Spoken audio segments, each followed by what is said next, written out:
First of all, I'm very thankful to my panelists and the participants because they all have made my job very easy. We have covered almost all the aspects of this particular topic.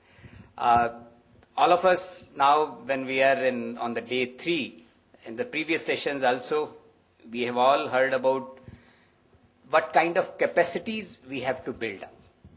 What is our enrollment ratio today, where we are going to have in the next few years, and the only solution is the technology. Now we have to discuss about what are the various issues involved in it. So we discussed that technologies are available, whether it is the content part of it, whether it is the communication tools, or whether it is the bandwidth, etc. But then there are issues of cost involved in it.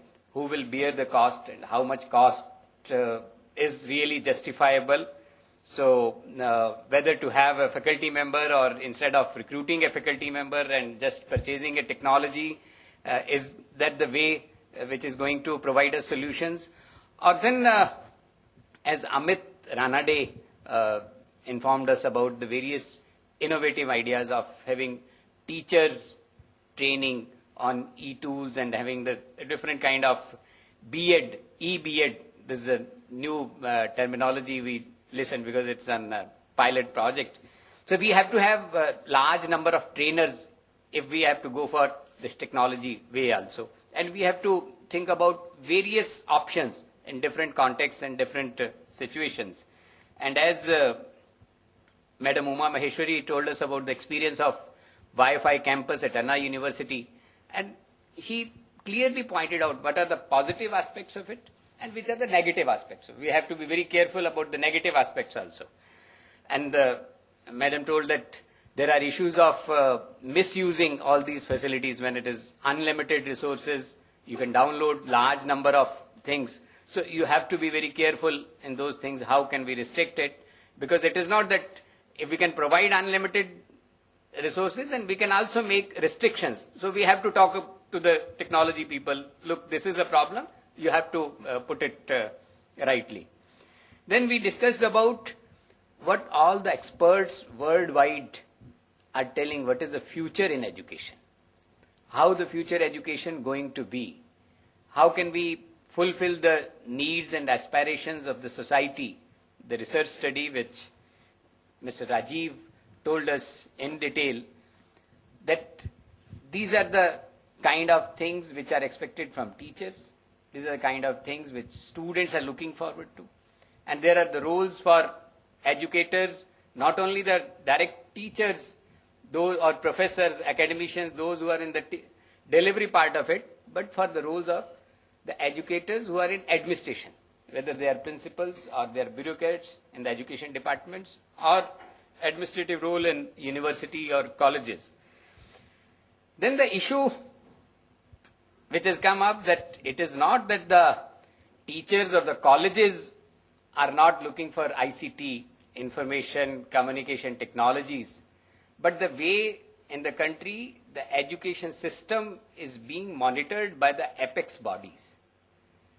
They ask us, you will be provided additional seats only if you have so much land, if you have so much built up area, if you have so many books, if you have so many teachers with this qualification, with this much student-teacher ratio. We don't care about how many students are placed, how many students are passed in each class. So it is all input-based monitoring, whether your input is as per norms or not. But he pointed out very rightly that if we have to go for this quality education, and we have to build up this capacities also, if we have to go for the large number of students, the large population we have to take care, so we'll have to concentrate on the output. Doesn't matter how do we teach them, whether we are teaching them in classroom or we are providing them online material to take assignments at home, whether they are submitting their assignments on paper directly to the teacher or they are sending it online.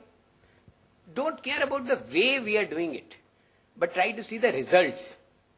Whether we are making them employable for the society, whether the employability index is improving, what is the pass percentage when the students are put on any kind of examination, any kind of evaluation process.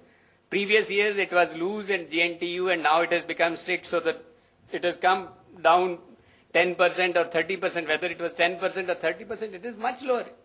It must be, it is a professional college, it's a technical college, it's a technical institute. The brighter people, they are selected in admissions through an entrance test, rigorous entrance test, then the counseling is held. So there must be an 85% result. So either we are not teaching them correctly or we are not evaluating them correctly. There is something wrong with the system itself.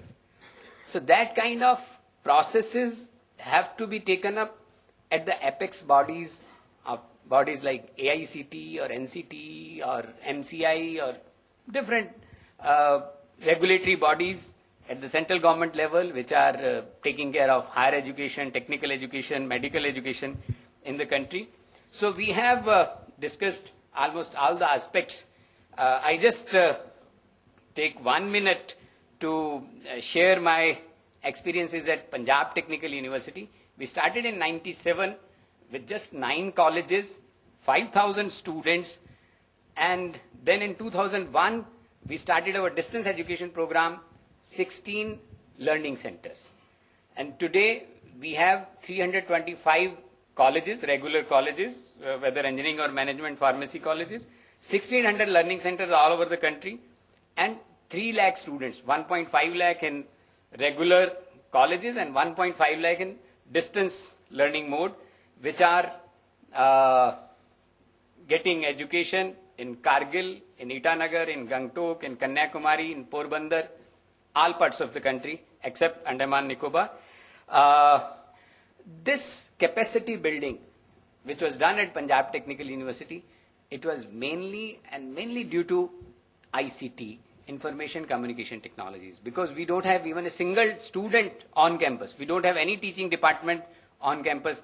We have very few academicians, very few officers on campus. I have just one building on my 74 acres of land campus which we have, and that building has the total capacity of 1,200 persons. Because the money was available, we had to plan for next few years.